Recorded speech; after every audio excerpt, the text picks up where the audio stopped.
Hyderabad ground reality. Telangana private ఉద్యోగుల సంక్షేమ సంఘం తరపున ఈ ఎన్నికల్లో ఈటల రాజేందర్ గారికి సంపూర్ణ మద్దతు తెలియజేయడం జరిగింది. ప్రతి గ్రామంలో కూడా ఉన్నటువంటి ప్రతి ప్రైవేట్ ఉద్యోగిని కూడా కలిసినాం, ప్రతి గ్రామం తిరిగినాం, ప్రతి ఓటర్ని కూడా కలిసినాం.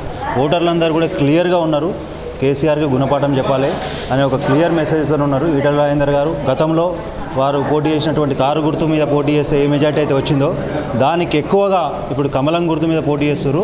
కారు గుర్తు మీద పోటీ చేసిన దానికి వచ్చిన కంటే ఎక్కువ మెజారిటీ కమలం గుర్తు మీద పోటీ చేసినప్పుడు ఇప్పుడు వస్తుంది. ఖచ్చితంగా కూడా కేసీఆర్ గారికి గుణపాఠం చెప్తారని చెప్పేసి ఈ సందర్భంగా ప్రజలందరూ కూడా క్లియర్గా ఉన్నారు.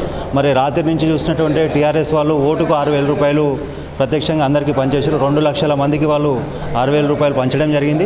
అయినప్పటికీ 6,000 రూపాయలు మేము తీసుకొని కూడా ఈటల రాజేందర్ గారికి ఓటేస్తామని చెప్పేసి హుజురాబాద్ నియోజకవర్గ ప్రజలందరూ కూడా క్లియర్గా ఉన్నారు. ఖచ్చితంగా మనం అది 2వ తారీఖు చూడబోతున్నాం. గతంలో వచ్చిన మెజార్టీ కంటే ఎక్కువ మెజార్టీ ఈసారి రాబోతుంది. మీరేమో అహంకారానికి ఆత్మగౌరవానికి మధ్య పోటీ అంటున్నారు.